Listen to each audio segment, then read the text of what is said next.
Welcome back. The Federal Executive Council has approved a consultancy design for access roads to link Asaba and Onitsha to the second Niger Bridge project at the cost of 150,840,000 naira.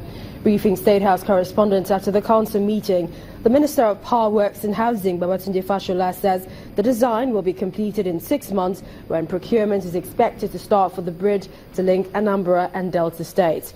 The Federal Capital Territory also got approvals for the Phase 2 of the Abuja Mass Transit to be funded by Nexim Bank at the cost of $1.79 billion.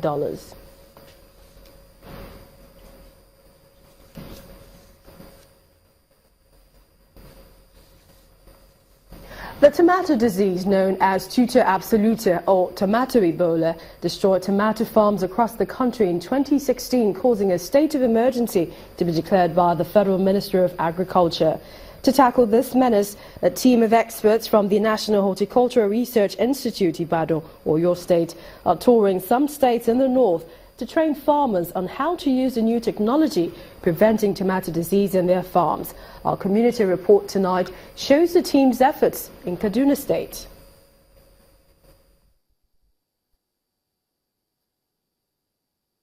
Etisalat, now you're talking.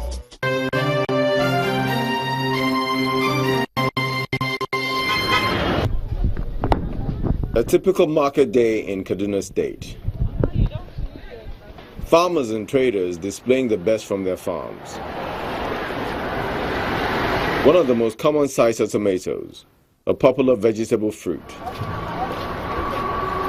Tomatoes are considered to be one of the most economically viable crops in the world, due to the many ways it can be consumed. But there is a threat to this vegetable fruit that is causing widespread panic in the agricultural sector.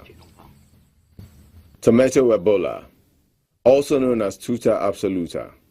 This disease is said to be responsible for the massive destruction of tomatoes in farmlands across the country. And those looking to make a living out of this trade here are groaning under the pressure. We farm more than how you expect it. But this year, I'm very sorry, because of that Ebola, we didn't. 2 weeks ago, tomato is 2,000, 1.5. So, but now, tomato don't cost. If I go settle today, I know if tomato now is 4,000, 4.5. Said to have been first discovered in South America in 1912, the disease has been tackled by health agencies with various strategies employed. Just do it like that. This latest test is another attempt to contain the menace. This is an update on what we have done before. You know, initially we sensitized people on what that particular insect is all about. It's called tomato Ebola. But fortunately now, National Horticultural Research Institute has this little technology that we have developed to curtail the infestation of this insect in question. So that's what we're trying to give out to farmers, so that the problem that we had in last year, we will not experience it again. It's used to culture tuta in the lab, but now we're going to use it to serve as tuta trap on the field. And because we said earlier on that tuta loves lights, we will put rechargeable lamp after covering the whole side of this cage to shade it. We will now put rechargeable lamp inside the cage, and then we'll open it. This will attract tuta inside the box. For a nation leaning towards agriculture as its next economic driver, this challenge must be surmounted. Otherwise, the next harvest season may just be filled with empty baskets.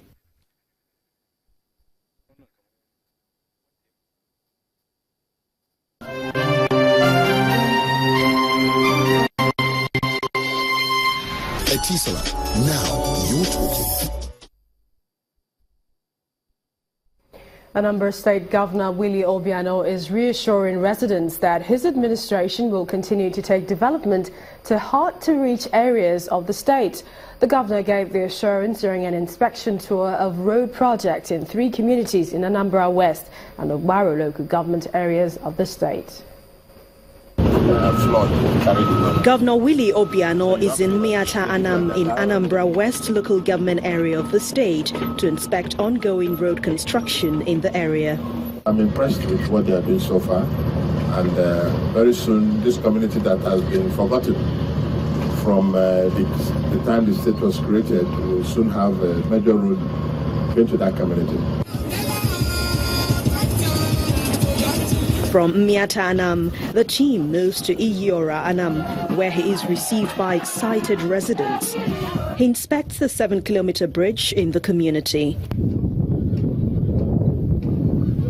The governor also visits Obaru local government area to see the extent of work on the 14.5-kilometer road in Umunankwo Mputu Oguanyocha. According to the Commissioner for Rail and Water Transport and the contractor, the community has a very difficult terrain, which has become a challenge. This road leads to the biggest community in Obaru 2 constituency, both in land mass and in voter strength. They are the highest.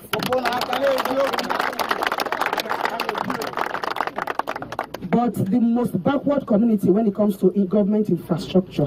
But Governor Obiano is assuring the community that the project will be completed in no distant time. The whole 14-kilometer length is motorable before the rainy season. That's what we're trying to do.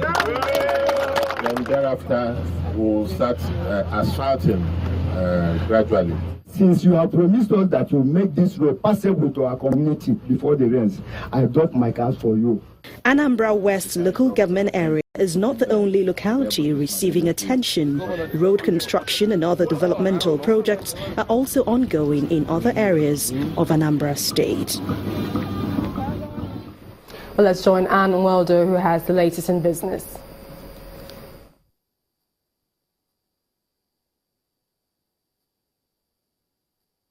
You first. First Bank.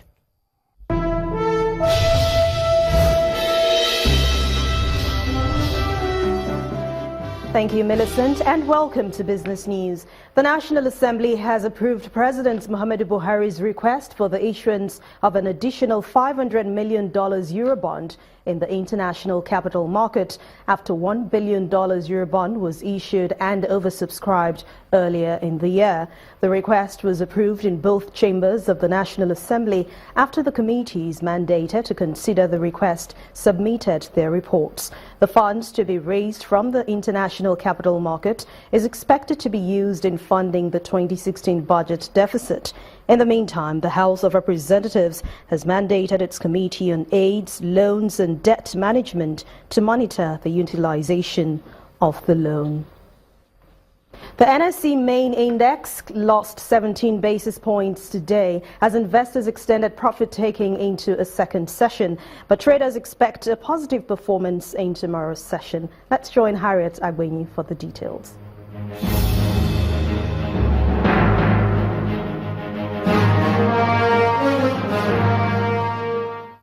The Nigerian equities market ended trade negative as midweek transactions saw price losses recorded mostly by industrial and consumer goods equities.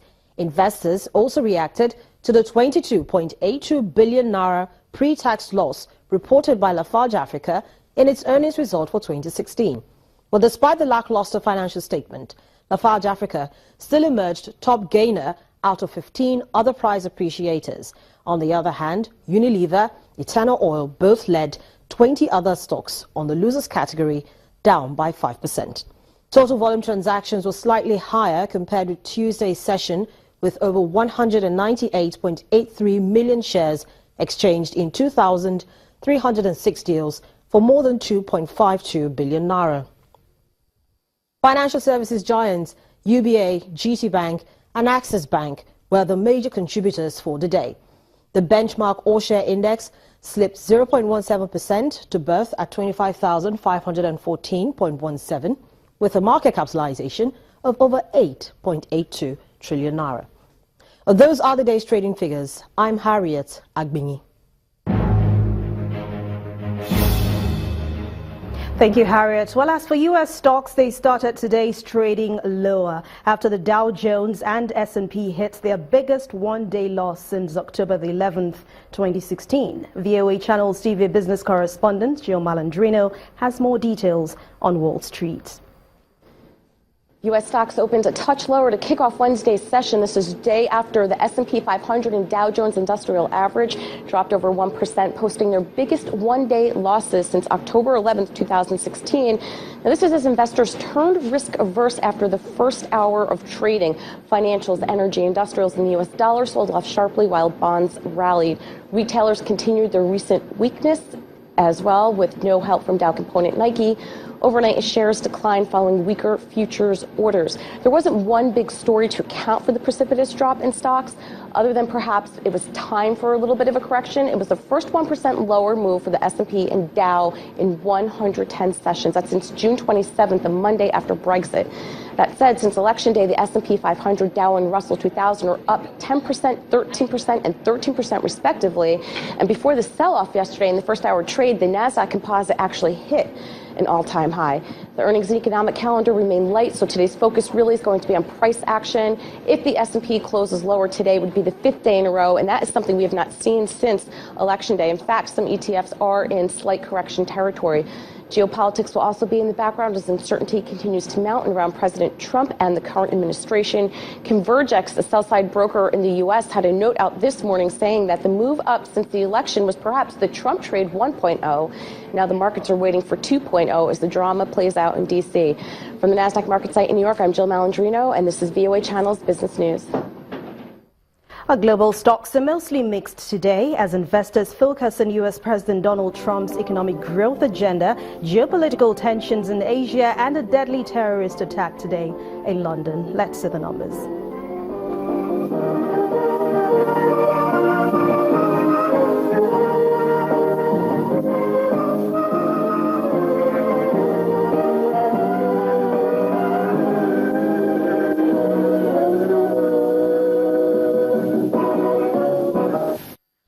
Thanks a lot for watching the midweek edition of Business News. I'm Anne Nwawado. The rest of the news continues now with Millicent.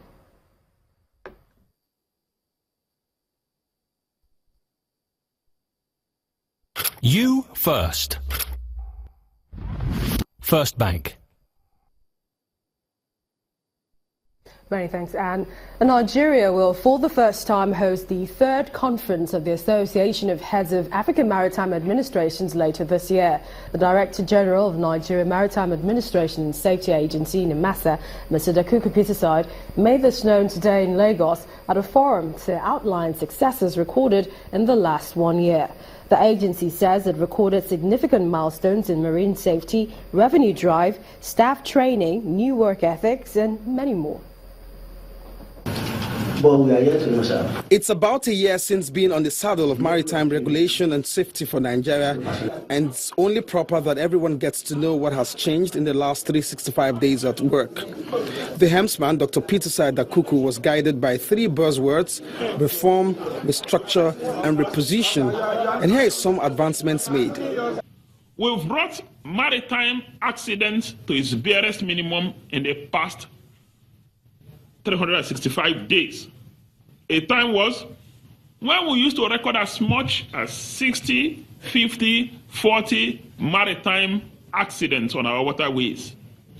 In the past 1 year, we recorded less than 10 maritime accidents. NASS now operates a 24-hour surveillance system which gives us a bird's eye view of all vessels operating within our maritime domain.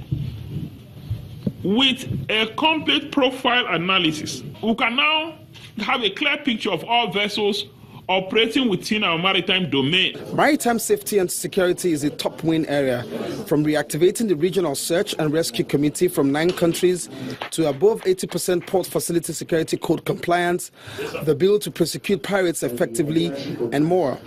Within the last 1 year, we have commenced the billing of pipelines, oil rigs, and FPOs simply to add to our revenue profile so that we can contribute more to the Consolidated Revenue Fund. I'm delighted to inform you that NIMASA will soon take delivery of the 5th largest modular floating dockyard on the African continent. This dockyard will save the federal government of Nigeria, and at least our country, $100 million annually through the dry docking of vessels in country. According to Mr. Dakuku, above 60% vessels doing business in country are flagged Nigeria, away from the 3% recorded in several years, with a higher prospect in other cabotage endeavor. Human capacity development has also seen the training of about 2,000 personnel so far. I promise that in this assignment I will give my best. Still ahead on the news at 10. Lagos club MFM go top of Nigeria Professional Football League table as kid sensation Stephen Ode scores 12th goal of the season. That's in sports. Do stay with us.